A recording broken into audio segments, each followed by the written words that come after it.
Assalamualaikum warahmatullahi wabarakatuh. Saya Fahri Andisna Putra dari kelas 11 IPS 1. Hari ini saya akan mempresentasikan materi tentang ketentuan waris dalam Islam.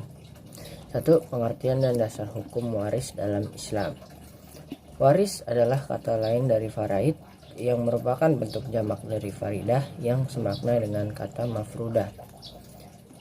Faraid atau waris menurut syariat berarti ilmu tentang pembagian harta peninggalan di antara ahli-ahli yang berhak menerimanya.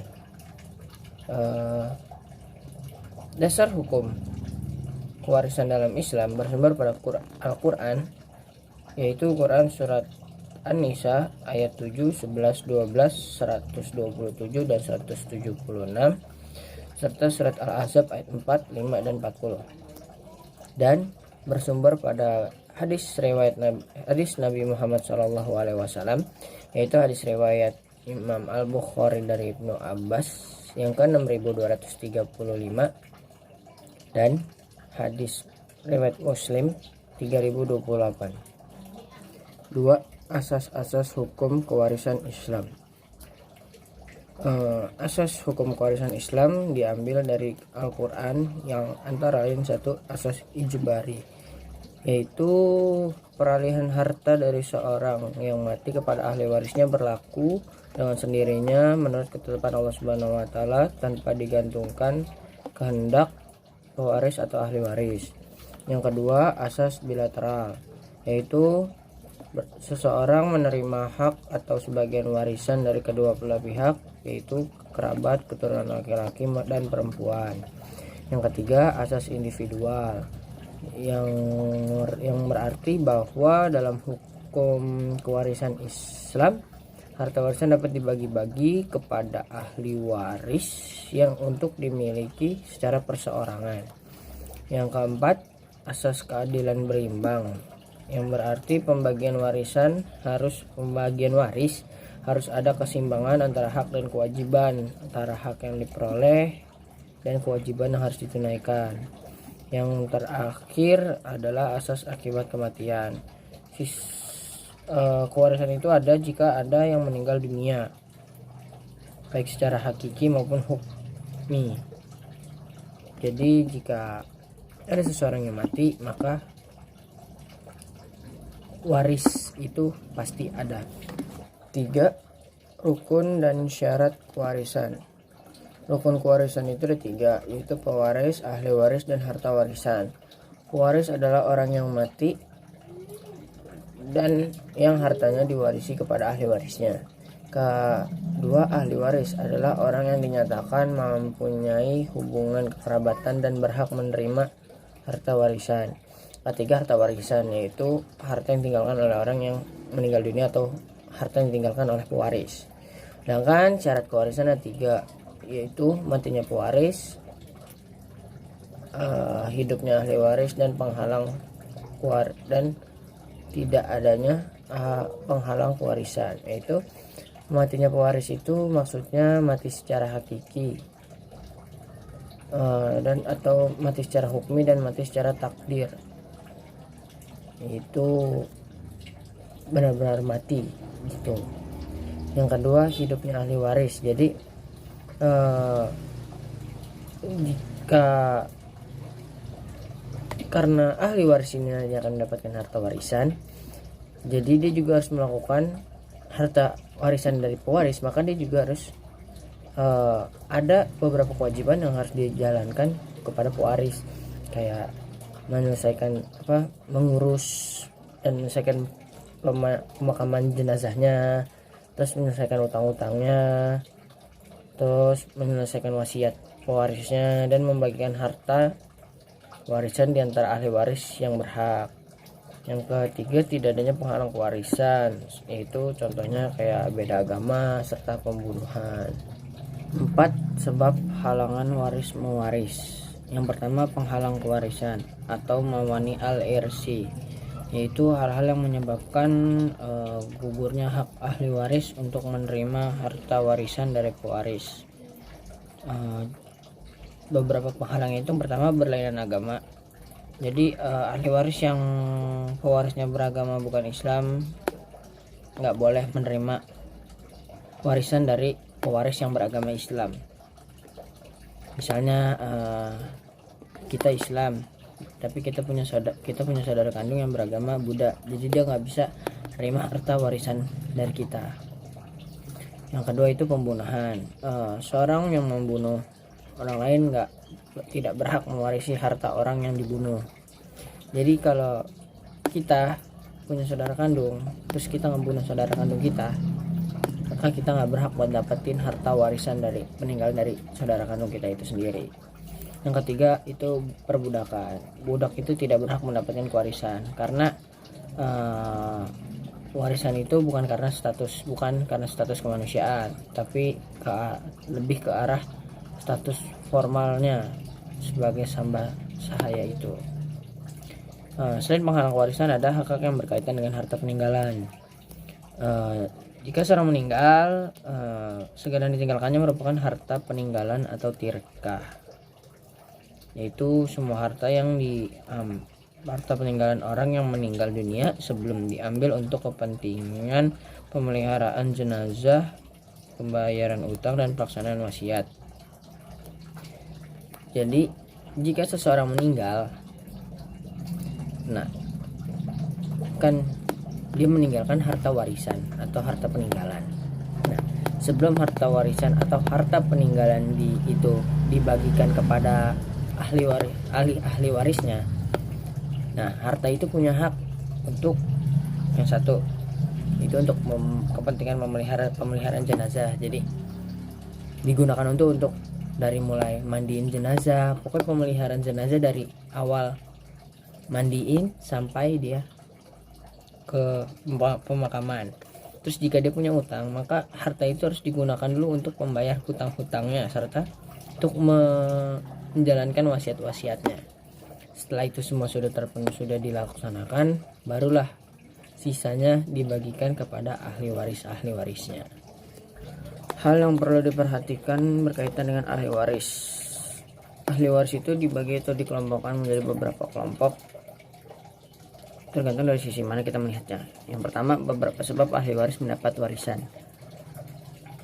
Sebab-sebab seseorang menerima warisan itu dibagi menjadi 3 kelompok. Yang pertama, ahli waris nasabiah atau seorang yang menjadi ahli waris karena mempunyai hubungan baik nasab, darah maupun hubungan kekeluargaan dengan pewaris.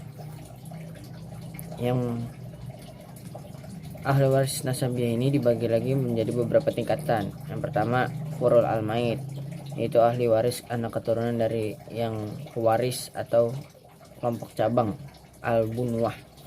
Yang kedua, usul al-maid atau ahli waris leluhur si mayit.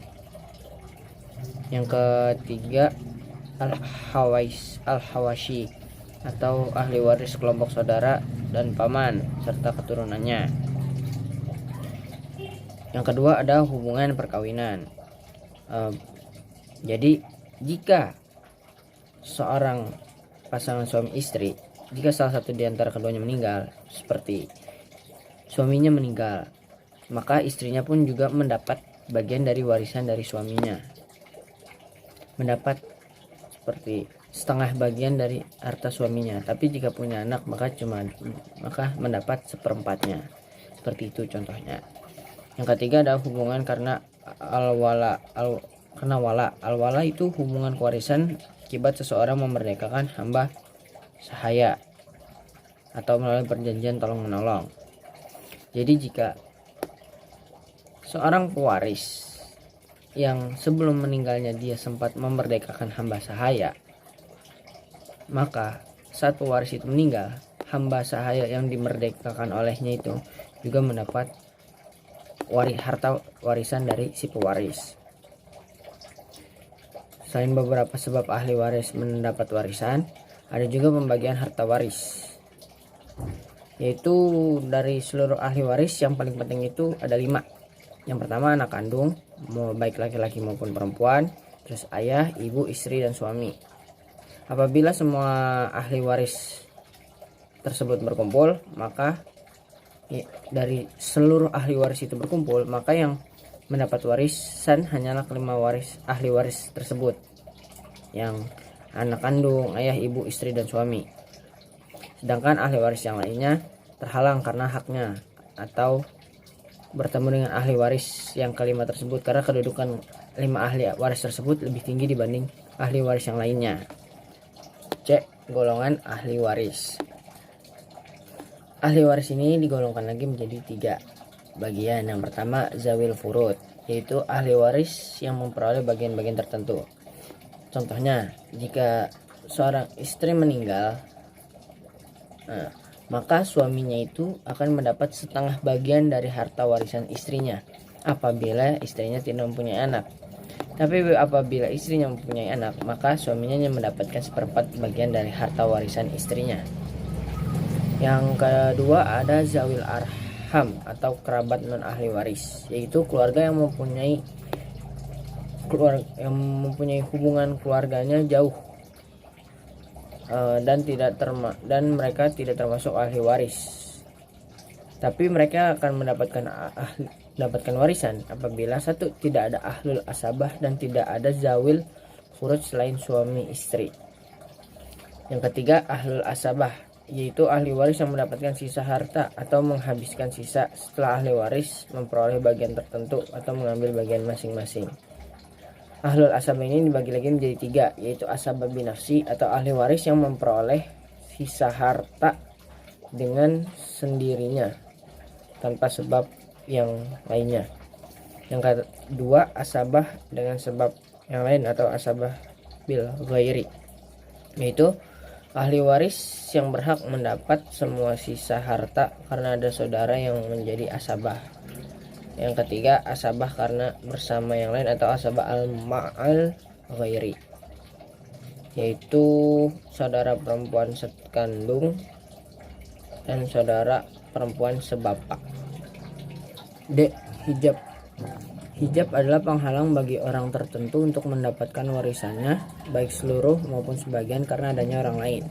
Hijab dibedakan menjadi 2, yaitu yang pertama hajbu bil wasfi atau yaitu seseorang terhalang dari menerima warisan karena sifat yang ada pada dirinya, seperti dia membunuh, dia berbeda agama dengan pewarisnya, dan lain-lainnya.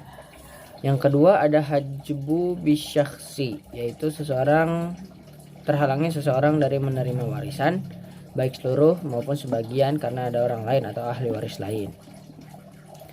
Hajbu bisyakhsi ini dibagi lagi menjadi 2. Yang pertama hajbu hirman, yaitu penghalang yang mencegah ahli waris